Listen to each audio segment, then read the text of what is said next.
Ladies and gentlemen, welcome to yet again another episode of the Dark Match, this time for TNA's Hardcore Justice pay-per-view of 2012, and gods, I'm already bored. I'm Ironbite Dash. With me is... I'm Christopher says Dark Match is Mastodon on the monotone. Why do they always put me on TNA pay-per-views? I don't even remember what name I'm supposed to use right now, but why am I here? I'm the match striker of DarkMatch. Make it. Skippy. Oh, right. Iron Sheik tweet. Go. Hulk Hogan birthday. I hope he get raped by dead dog. Hashtag Team Sheiky.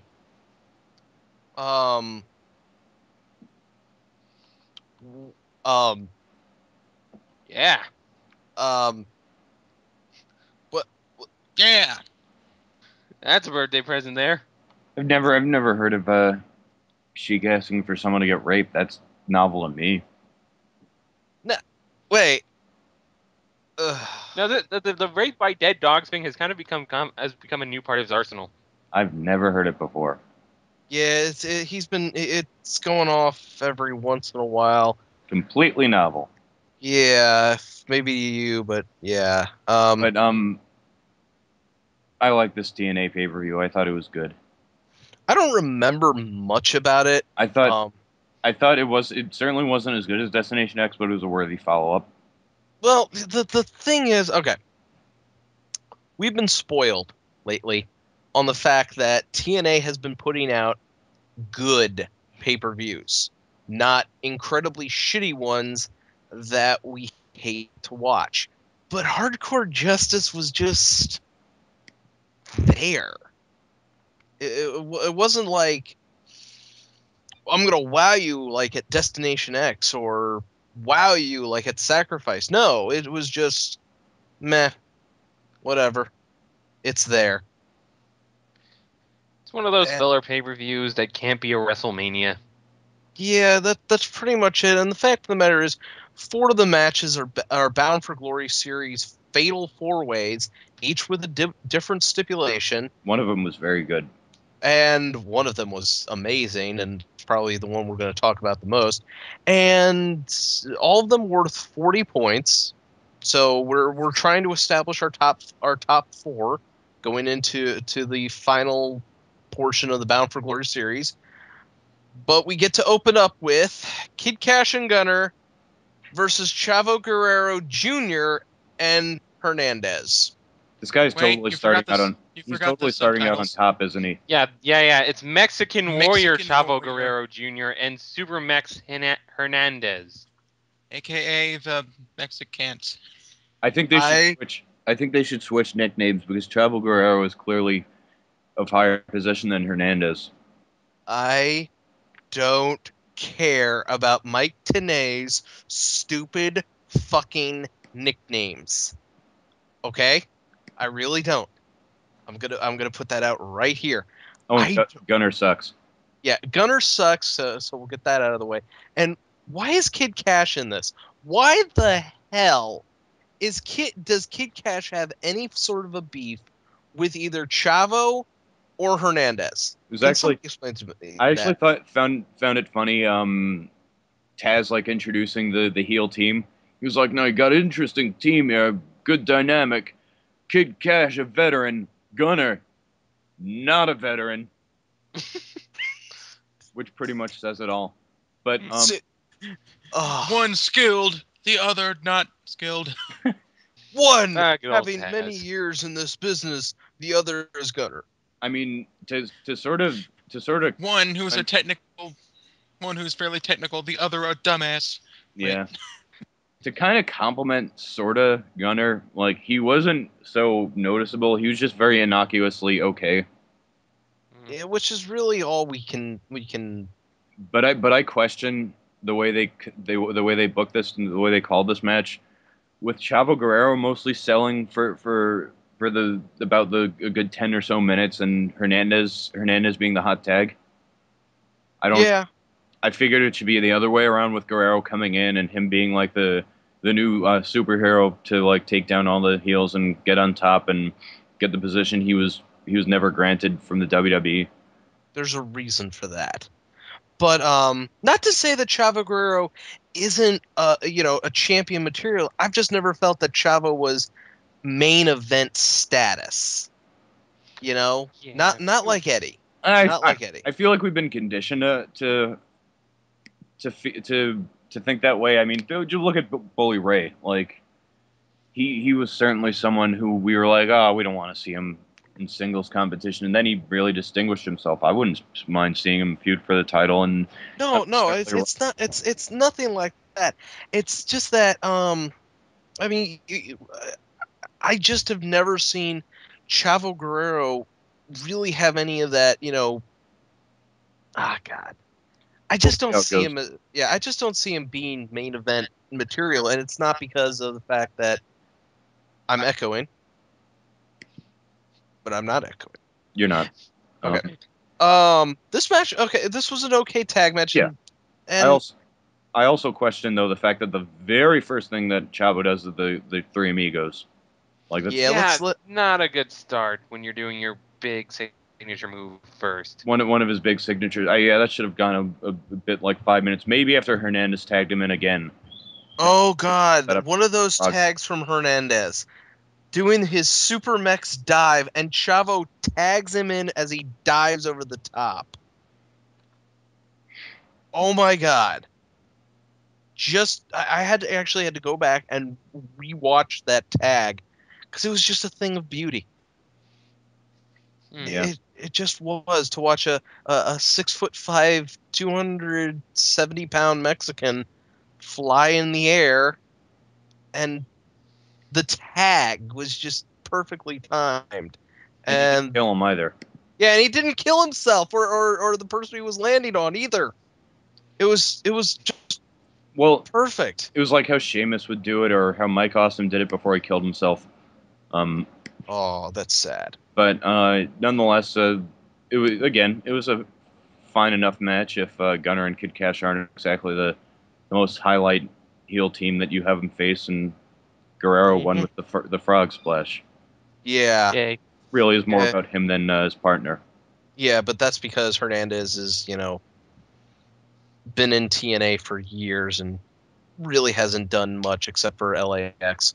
So our first BFG series matchup is up next, and it's Falls Count Anywhere. It's the Pope Oh, I'm sorry, he gets taken out by Aces and Eights. Yeah, apparently they think it's still 2010, in spring 2010, when they were sort of kind of pushing him.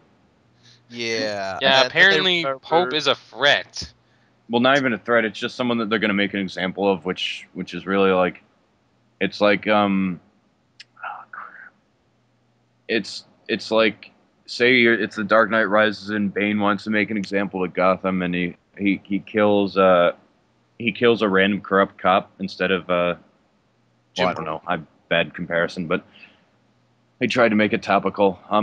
Either of these three guys he could have taken out, even Magnus, and it would have left a bit more of an impression on the crowd and on everyone backstage. Nope. Instead, they take out the Pope. And where is security? I'm asking a legitimate question of you three. They're probably Aces and Eights. Yeah. I'll get into this in a little bit. So now this 4-way turns into a 3-way worth 20 points, not 40, because I'm an idiot and can't do math. It's Rob Van Dam versus Magnus versus Mr. Anderson, and this is a match that just plays to RVD's strengths. It did actually. I noticed him doing most of the better spots, but then again, like the last, I think it was who was Anderson facing in what was it? Victory Road 2011, the Jeff Hardy bullshit. Who was it Anderson versus Rob Van Dam where the crowd I believe so. Was it for the number one contender? Yeah, it was. The crowd was torn between restart the match and no. Yeah, it was Anderson versus RVD. Yeah, they go together like oil and water, it seems. You mean oil and vinegar? I thought oil and water was, and Magnus was just there. Magnus was those little bits of herbs that you get in the salad. He's all right. in the oil and vinaigrette. Yeah, yeah. I mean, all he was, all Magnus really was. In fact, all Magnus and Anderson really were just warm bodies for RVD to do stuff on, or to have someone do stuff to RVD. That's all they were there for. Do stuff. Skippy, seriously, grow up. Sorry. Okay. Again, this was decent. It's not memorable at all. I agree. Like I'd say the most I remembered was Rob Van Dam doing his thing around the ring with doing like the sort of spinning leg drop, guillotine leg drops on while there's a chair. I mean, he finished with the Van Daminator. Yeah, it was just that. It was just there's RVD doing his thing. This is all about RVD, and wham bam, thank you, ma'am. RVD wins, goes up 20 points. I don't know where he's at in the leaderboard because I don't care. So we go backstage where JB is like, security has swept the building. The aces and eights are gone. No. Yeah. No, JB, no. Just no. Stop. He's a stupid person that's sure of speculation like that. But Yeah. nonetheless, he was interviewing Madison Rayne and about like her infatuation with Earl Hebner and like how he's been assisting her. And she says that none of that matters. Fact is, I've been Knockouts champion 3 times and tag champion twice, and she doesn't need Earl Hebner to win. But tonight, it's going to be hard justice for Knockouts champion Miss Tessmacher, and even harder justice for Earl Hebner. Giggity. Thank you. Ugh. So we go from that interview to the television championship match. Wait, really? So Yeah. They remember there was a television championship? Yeah. And once again, on pay-per-view. Mm-hmm. Well, technically, no, that's not TV. So yeah, apparently, this is champion versus champion. It's Devon versus Kazarian. And again, I remember nothing of this match. I remember that Kazarian, even though he's a heel, was still doing. No, I was explaining this to my friend who's something of a virgin to wrestling, and she doesn't really. She's very skeptical of it. That a lot of indie guys who could do very flashy stuff in the ring, when they're heels, they either don't know what to do or they limit themselves very effectively. I think Kazarian's in the former category. He was doing a lot of headlocks, which is funny because he looks like Orton. But yeah, especially with that haircut. Oh, good lord, dude. Doing some doing some slapping and talking smack in the middle of the match, but mostly it wasn't really like he was just limiting his moveset and then busting out like a flashy thing or two, and it just didn't make him such a good heel. Yeah. Again, nothing. This was a by the numbers match. A friend of mine who is really into TNA and is really defending them a lot, and I'll get into that in a little bit too. But it basically said, well, if Devon loses, him and Bully are on their way out because the speculation is that Bully Ray is going to be done with TNA when his contract runs out. But Devon wins, so yeah, whatever. So next up we have, I don't even care because it's a Knockouts championship match and it's quite obvious who's going to win this. So take it away, somebody else.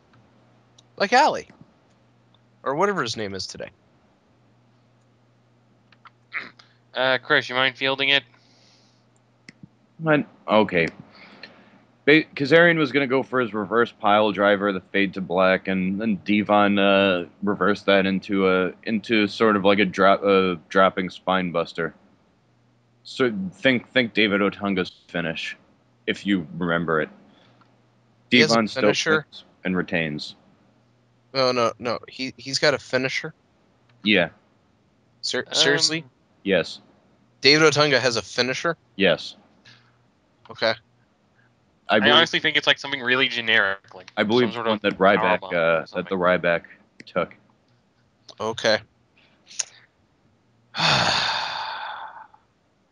So next up is the Knockouts Championship match versus Madison Rain wins. I'm not going to even go through this because what's the point? Earl Hebner is firmly in the pocket of Madison Rain. We get it. Everybody in the fucking world knew how this match was going to end when it was announced. I don't know if this is a good analogy. Go ahead. But you know those scenes in a slasher movie where they build it up, like the red herring scenes where they build it up like someone's being followed and someone's being stalked, but it's actually someone's buddy playing a prank, or really just innocuously walking up to his friend's back slowly and scaring him, and the killer isn't involved. That's what I feel this match was. Unfortunately, instead of being a red herring, it turned out to be exactly how we thought it was. Earl Hebner screwed Miss Tessmacher. Not really. They didn't make it seem like that. Madison Rain's legs were way up in the ropes. Yeah, of her own doing. It's funny because Tessmacher just looks stupid. Like it seemed like the heels, if you'd consider Earl Hebner a heel, it seems like Madison Rain and Earl Hebner fucked over Miss Tessmacher without them doing anything, because she was the one that disputed the 2 count when Madison Rain's foot was on the rope legitimately. And just because of like the circumstances surrounding the match, Miss Tessmacher was stupid, and she questioned Earl Hebner.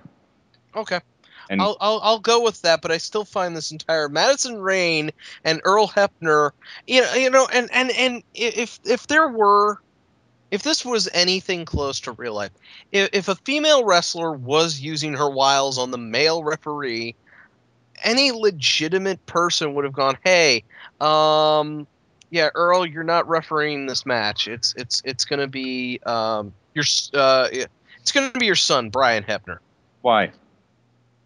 Because you're too in. You know what? Just trust me. You can't do this match.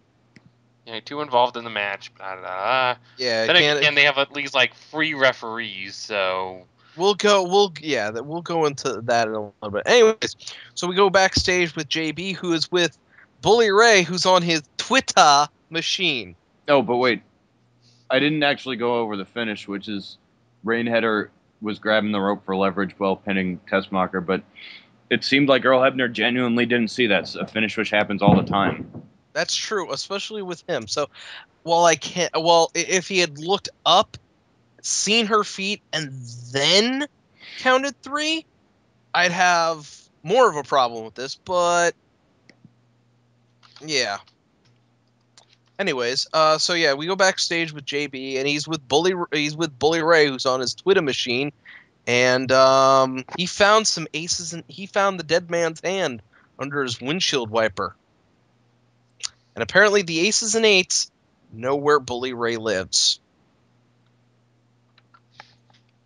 Or they just saw him park. No, yeah, and he drove home with the dead man's hand.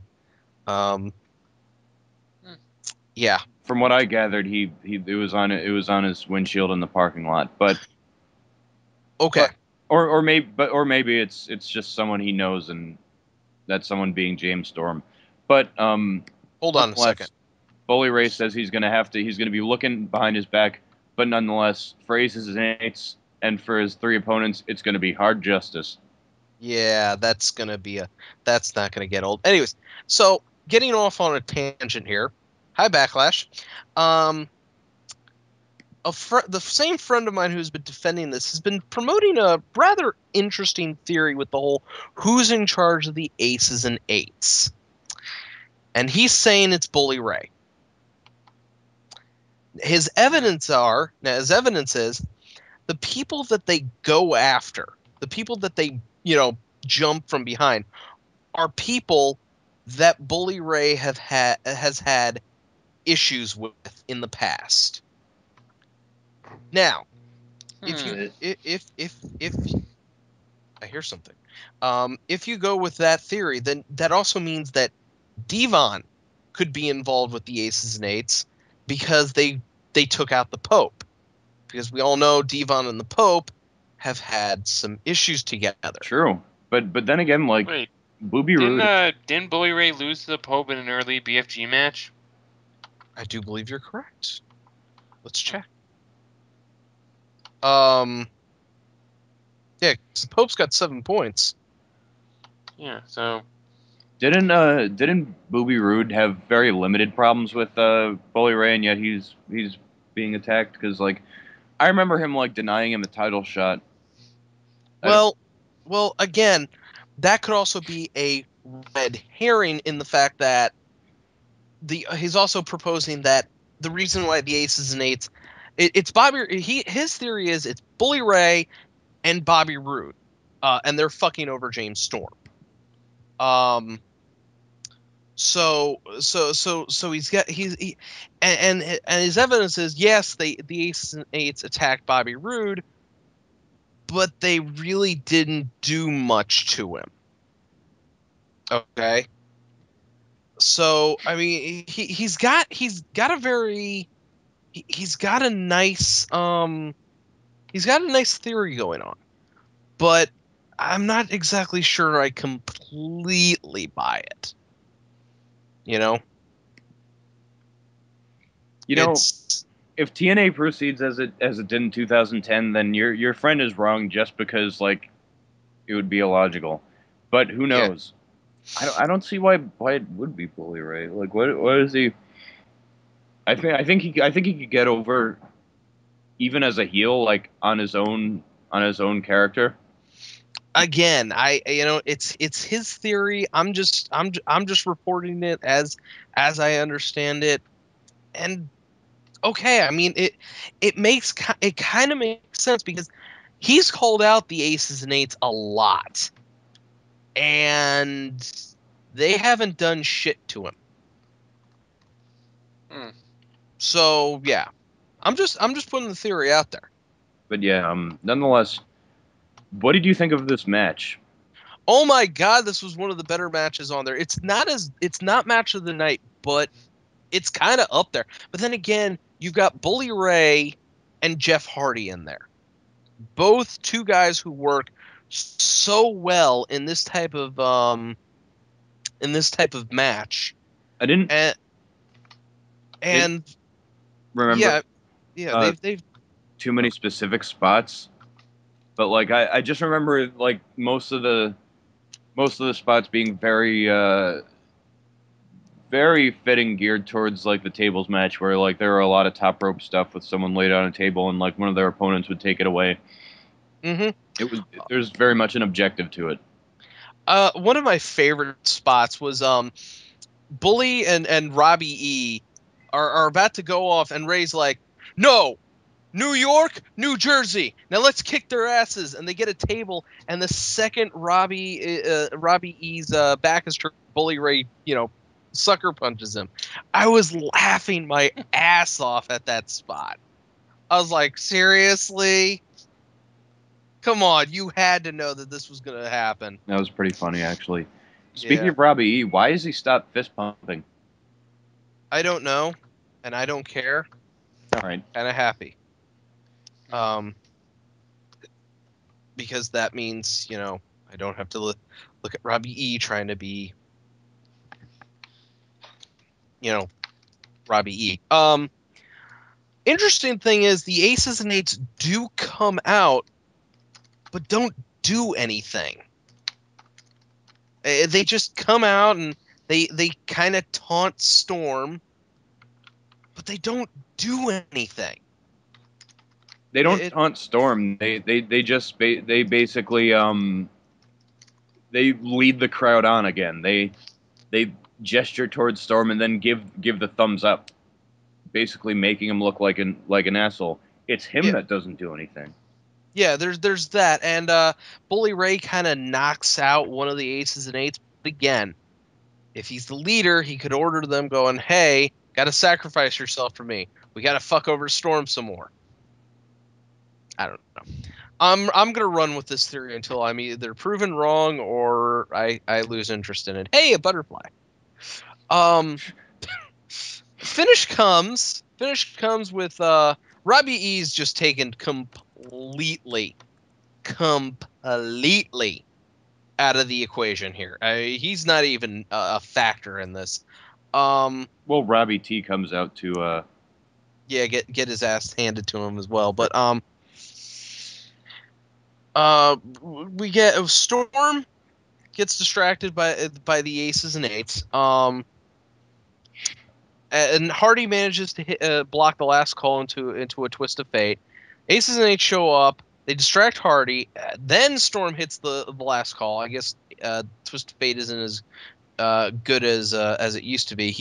He sets up for the Eye of the Storm, and then Bully Ray runs in and kicks him in the face, and then Bully Ray powerbombs Jeff Hardy through a table, and then gets the fuck out of the ring before aces and eights can get it. okay, so yeah, like and realizing it, that could lend credence to your friend's theory. Yeah, being that Ray kind of took advantage of it despite being sort of laid out or being hiding. yeah. But nonetheless, I did like the dynamic between James Storm and Jeff Hardy towards the end of the match, like as they were going for the table spot. Like, I think that they should have some kind of series together somehow. Well, this is the Bound for Glory series, and they could happen. Anyways, however, we might have an injury because as Bully Ray gets to the announce table, he tells Taz that he may have broken his elbow. Ouch. Yeah. Big time ouch. And then JB comes back on and says, security has swept the building again, and the aces and eights are nowhere to be found. Now they're not to be found. You know, aces and eights just might be security. As I said. Yeah, I'm completely amazed that good Lord, that JB twice has said, we don't know where aces and eights are. We just know they're not in the building again. Maybe JB is aces and eights. Yes, that's it. Oh my God, you're right. You're right, Chris.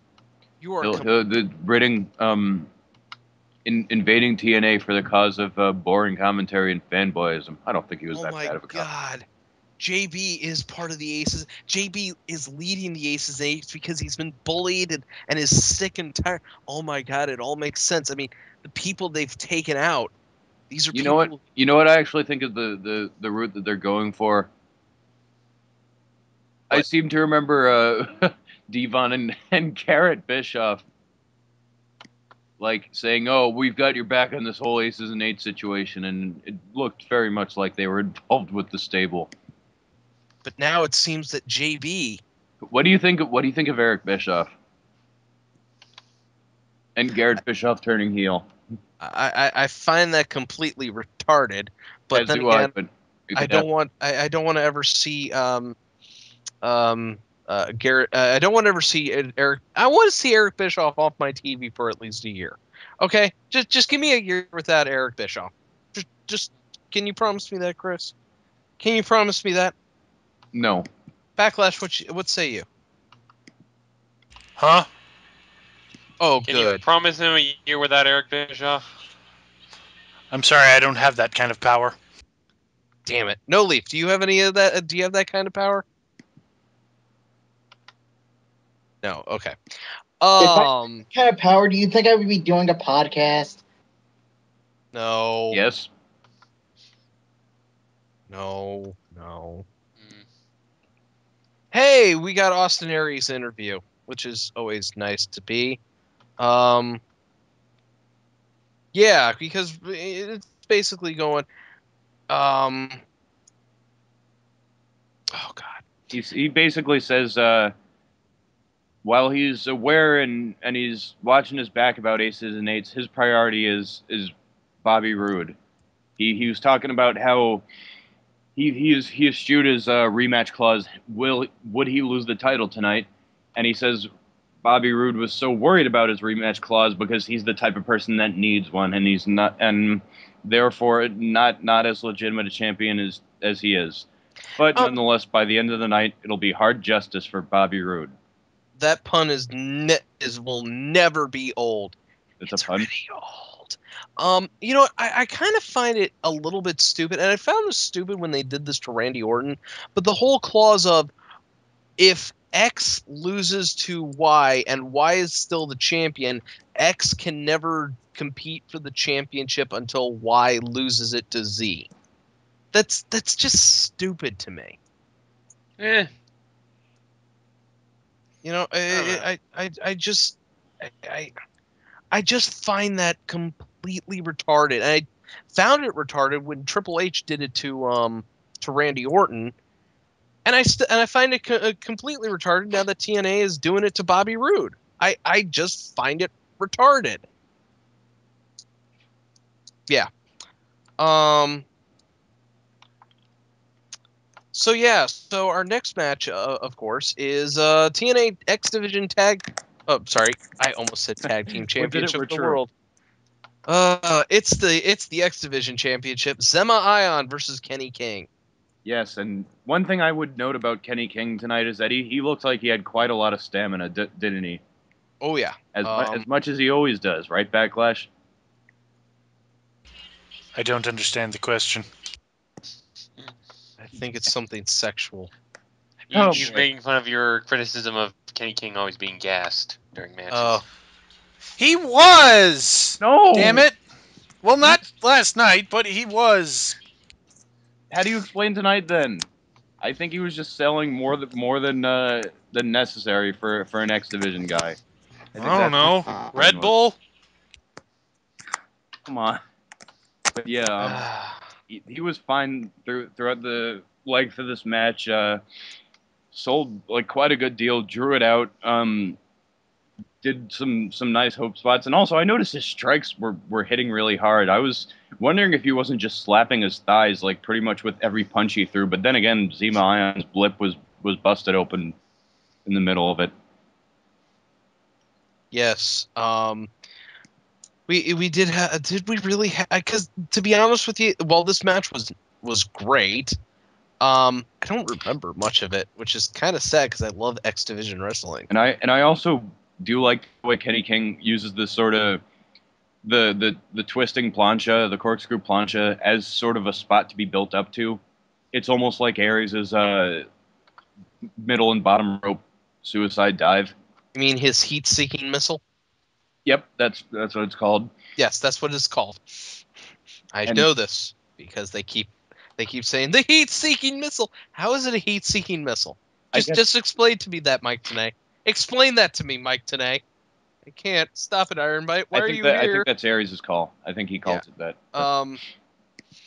But no, I mean, it was this is a great match. Yeah. Because and it is nice to see Earl Hebner actually doing his job for once by taking away Zema Ion's hairspray. One might say that it wasn't as flippy Magoo as normal X Division matches, but that doesn't matter. It was still. Well, you know what? Here's the thing about the whole Flippy Magoo thing when they say, "Oh, X Division matches they're just flippy vanilla midgets." I like that, but on occasion, like last night, I enjoy it when they just settle down and they don't go all Flippy Magoo.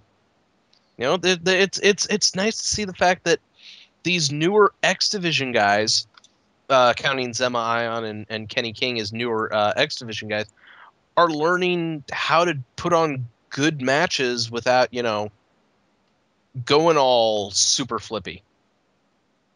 They're evolving. The X Division itself is evolving.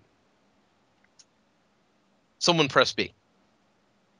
Yeah. Pokemon joke. I noticed that like in the middle of the match, Zema Ion was going on the top rope and Kenny King like knocked him down and a chain fell to the floor, and I don't even think that came into play.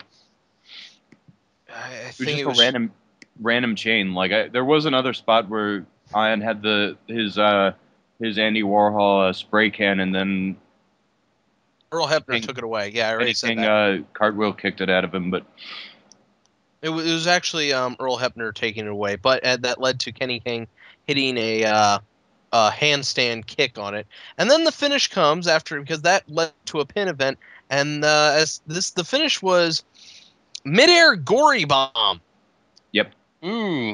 Just out of nowhere, Kenny King goes for a charge in the corner, and as he leaps up, Zema Ion catches him with the gory bomb, and it was like, Holy shit.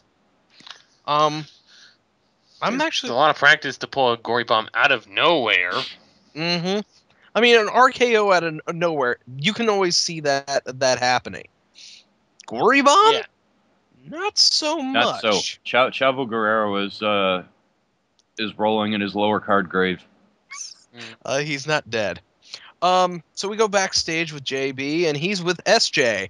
And SJ, I'm sorry, it's Samoa Joe, he's swearing that he's going to regain his World Heavyweight Championship. Yes, I like all this Joe. I love this Joe. I mean, granted, he's sitting pretty right now. He's slowly coming back. Yeah, and a win here would be would probably show that TNA has some confidence here. And then we get to the match of the night. But All not, right. but not until after Samoa Joe announces that it'll be hard justice for the Bound for Glory series. Oh God, stop that. No, I will not. You're not even gonna call it hard justice anymore. Don't fucking refer to the name. It is hardcore justice. That's what they're calling it now. Okay, guys. So what happens when you put AJ, the phenomenal AJ Styles, the fallen angel Christopher Daniels, the Samoan submission machine Samoa Joe, and then add a little bit more spice with the Olympic hero Kurt Angle in a ladder match? What do you get? You get the fucking match of the year. I don't know if I agree, but it was a damn explosive match. Oh my Very good. God. From start to finish. I had to watch this a couple times this afternoon because I was just amazed at all the spots. I mean, everybody and their mother got to get their spots in. Yeah, I definitely have my favorite. If it's what I think it is. But they started off exceptionally well with pretty much everyone taking a shot at Chris Daniels because in some way or another they ruined each other's. He ruined all their lives. He took Kurt Angle's tag title and pretty much betrayed him when he was a heel. He has made AJ Styles' life a living hell for the last 8 months. Illegal wiretapping of Dixie Carter's phone. He should be in jail. Rape. No, not directly, but facilitating. And in terms of Samoa Joe, I guess he's just a baby. He's just a tough as nails baby face, and he was like, "Yeah, I'll fuck him up. I'll take him out of the equation." Oh, we'll get to my favorite spot, in a little bit. But my God, I mean, Daniels was the only clear heel in this, and he was getting his ass kicked left, right, and center, and it was glorious. Yeah. But then he started really, really taking it to some people, like doing very, very specific spots with the ladder, and then taking bows. My favorite spot of the match was when he was like ramming into Joe's stomach in the corner, like really taking it to him. But then he's about to take maybe a running elbow to him in the corner, and the ladder falls on the second rope. He runs at Samoa Joe. Samoa Joe takes him and drops him with the ST Joe right on the ladder. Yeah. All right. Now we get to my favorite spot. At a certain point in the match, AJ gets taken out, and in the ring is Joe, Angle, and Daniels. And Joe and Angle decide to get into a little competition. It's called Who Can Hurt Christopher Daniels the Most? And who can hit the most innovative and nasty ass suplex on Christopher Daniels? And that's exactly what they fucking did. Yes, I recall Joe hitting a insane backdrop driver, and then Angle did an Olympic slam. Oh my God. They just killed Daniels dead.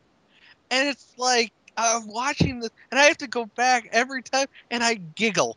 I was giggling because it looked so fucking awesome. And then they get into a kick competition. They crucify Daniels in the ladder, and then they just start kicking him. And then Joe's like, you know what, fuck this, and he hits Angle. It's like, oh right, I'm supposed to be in a fucking ladder match with this guy. I'm not supposed to be beating up Daniels. In a lot of senses, yeah, like separate from their beef with Daniels. These are some of TNA's finest, and psychologically they showed that in the sense of like, hey, we all have a mutual enemy, but like we won't hold back on you just because like we're cool. Like it was just a spot where Kurt Angle was going up the ladder like any other kind of normal thing. It wasn't a climax. It was just the middle of the match, and AJ just like shoved him off and he hit the mat hard. Just stuff like that. Mm-hmm. So here's how the finish goes. Angle and Joe finally realize, hey, we're in a ladder match, and the clipboard up there is worth 20 points in the Bound for Glory series. And yes, we have to emphasize the clipboard part. Yeah, there's a clipboard. So Angle goes up the ladder. Daniels grabs a hold of him. Joe goes up another ladder, headbutts,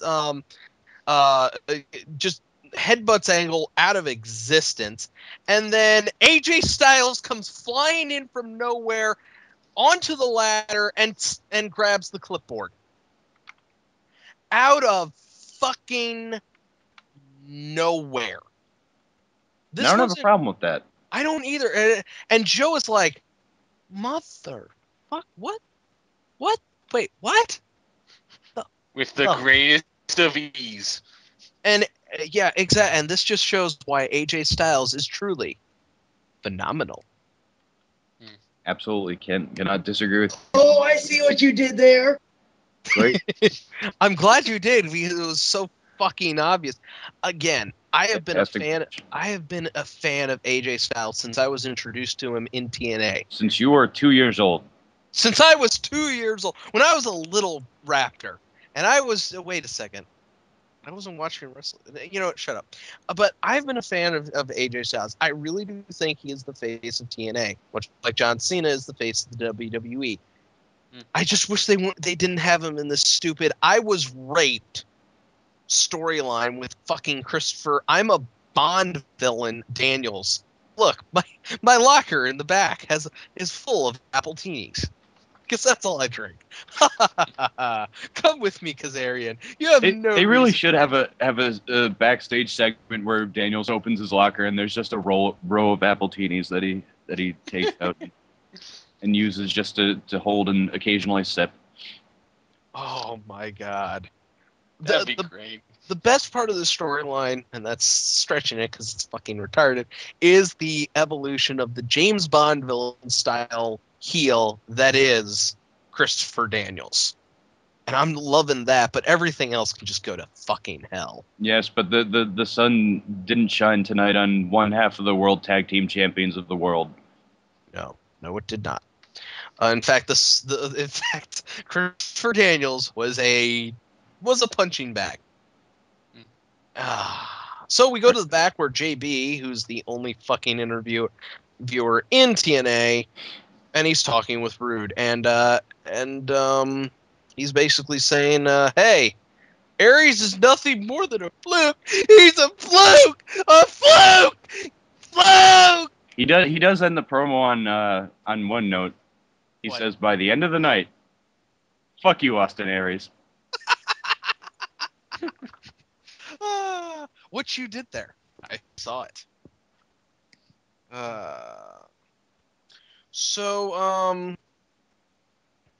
Yeah, the TNA World Heavyweight Championship match. Great beginning, especially when we do the boxing style intros because that doesn't get old. And it's time for you spit in my face. Here, let me put you in the last chancery. There we go. And then it's like, oh shit, this is gonna be fucking hard. A lot of basically Bobby Roode doing nothing but ducking Austin Aries, and Austin Aries still hitting some good spots on him, making him look like even more of a fool. Oh yes, indeed.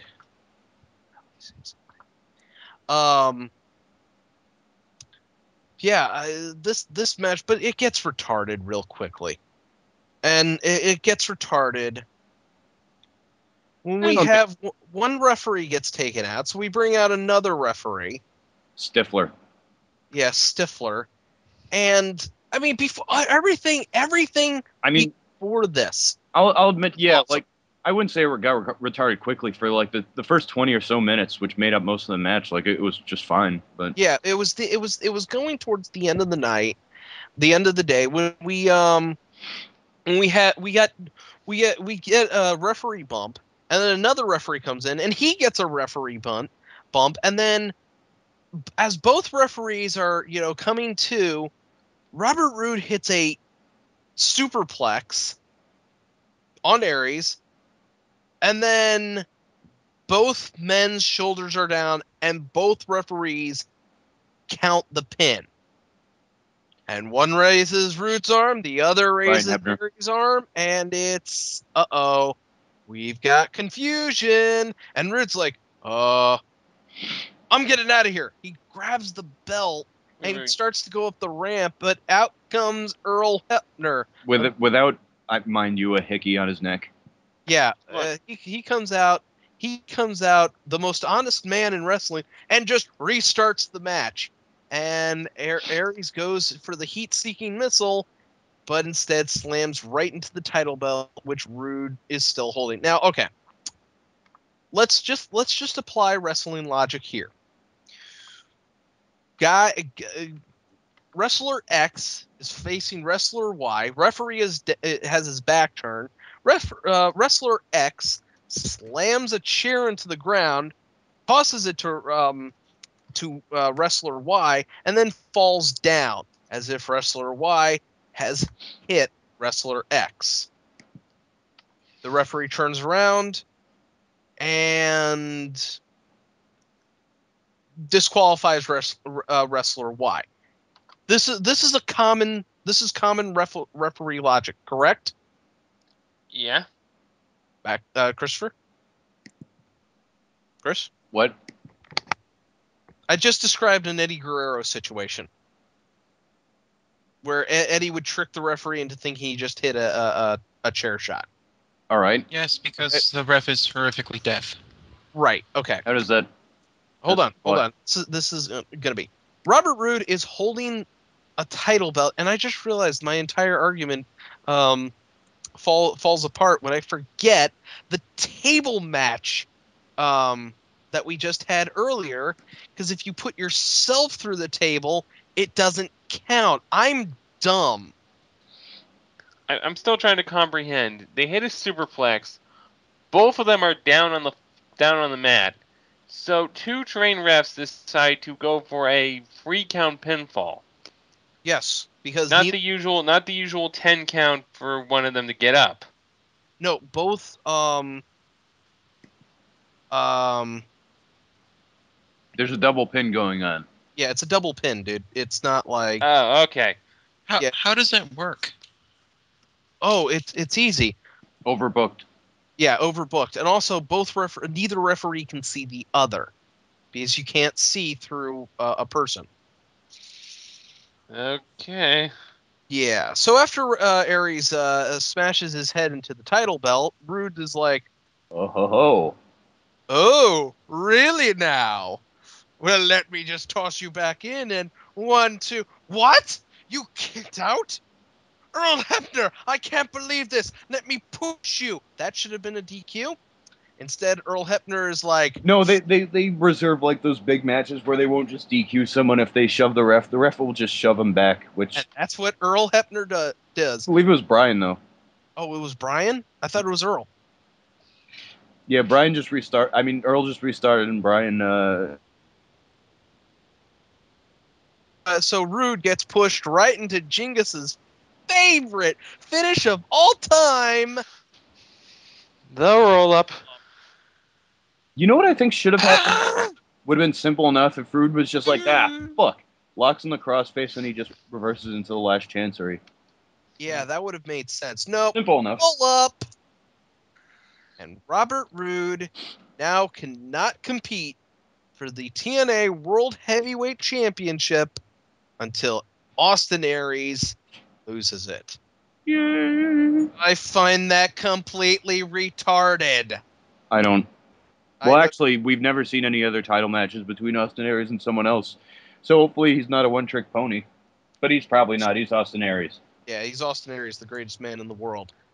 That ever lived. For all time. He, and at the end of it all, Aries celebrates holding up a sign that says Total Nonstop Aries, which sounds like a porn I'd love to see. Giggity. 6 hours of Austin Aries. 6 hours of pulse pounding and pussy pounding action. I think I took this. Ew. Yeah, I think I took it way too far. Hey, how about that Bound for Glory series standings? Would you all like to know what? Everything. Yeah, I know I do. So here it is. Go from the bottom. From the bottom up, we've got Robbie E sitting pretty with 5 points. As he Above- rightfully should be. Yes, above him is You got a hand job for those 5 points. Yeah, he really did. With the Pope with 7 points. I think we can safely say that the Pope and Robbie E are out of this, just completely. Number in sitting pretty in number 10 at 21 points is Magnus. Yeah, he could come back. Christopher Daniels is sitting pretty at well, they're all sitting pretty. He's got 33. Stop saying pretty. Jeff Hardy is in the 8th slot with 35 points. AJ Styles rocketed to number 7 with 36 points. Thank God. Yeah, thank God. Mr. Anderson is at 40 points. Why?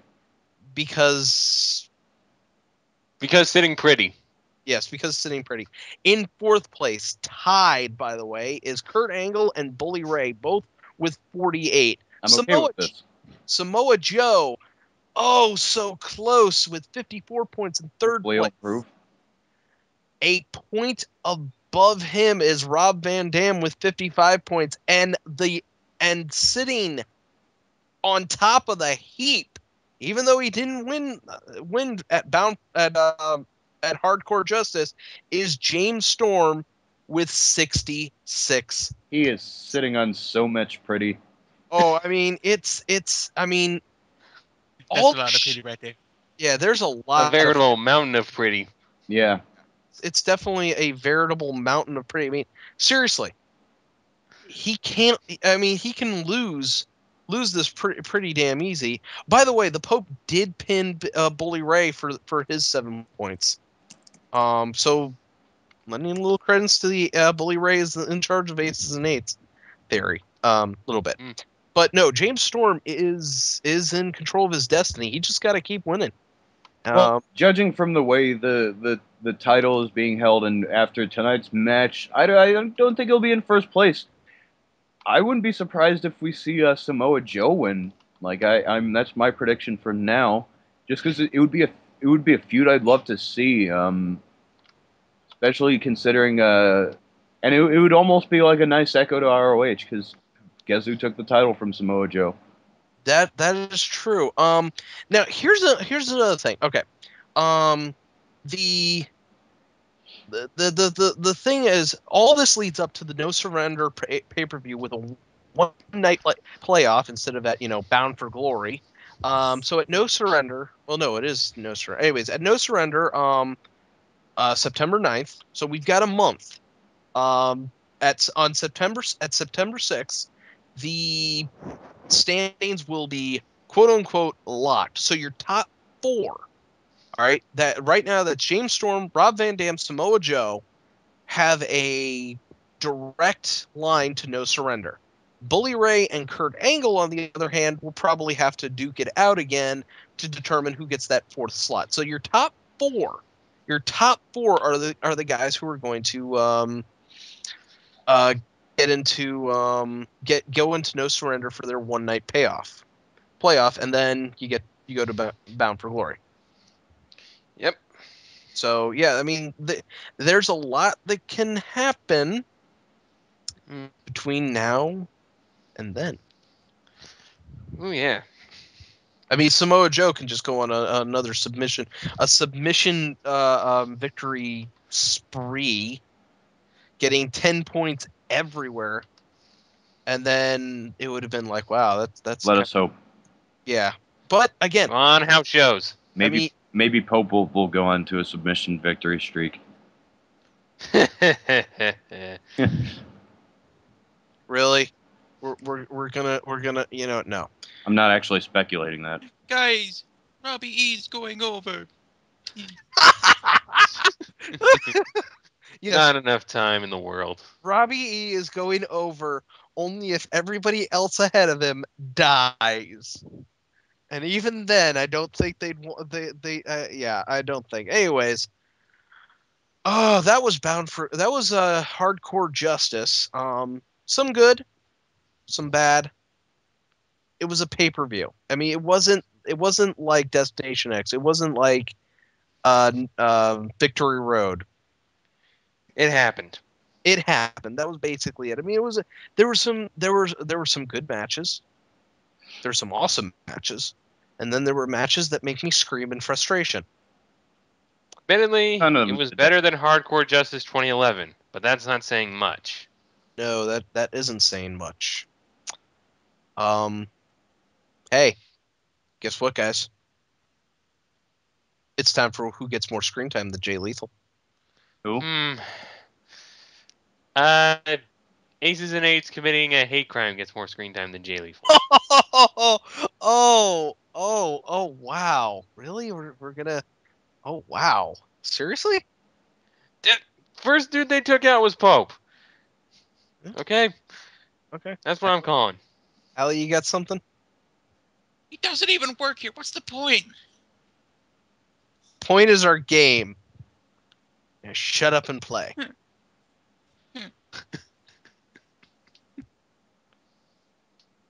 Earl Hebner getting some hard justice got more screen time. Oh, God, you Oh. fuck you.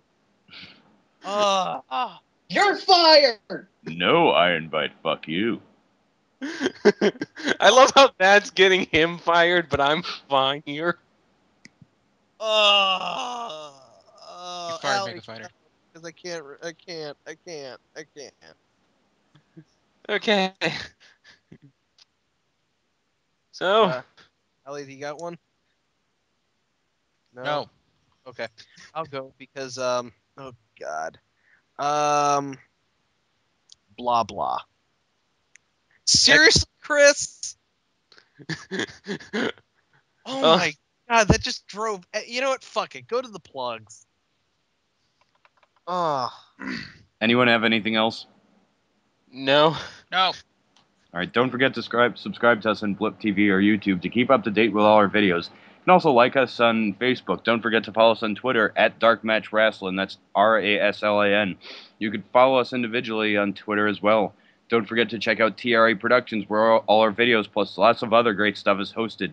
We're also on Reviewtopia in the community section. And last but not least, visit us at the Spoonie Experiment in the forums. Yeah, that'll do it for the dark. Seriously, you. Ah. All right, that was the dark match for Hardcore Justice. Ah. I You don't guys want suck at spelling. I don't. I'm Christopher Says Daniels. For I'm, Allie and Iron Bite, I'm Mega Fighter Free. good night. Good. I serious. No. You sound like I'm you've sitting just been pretty. raped.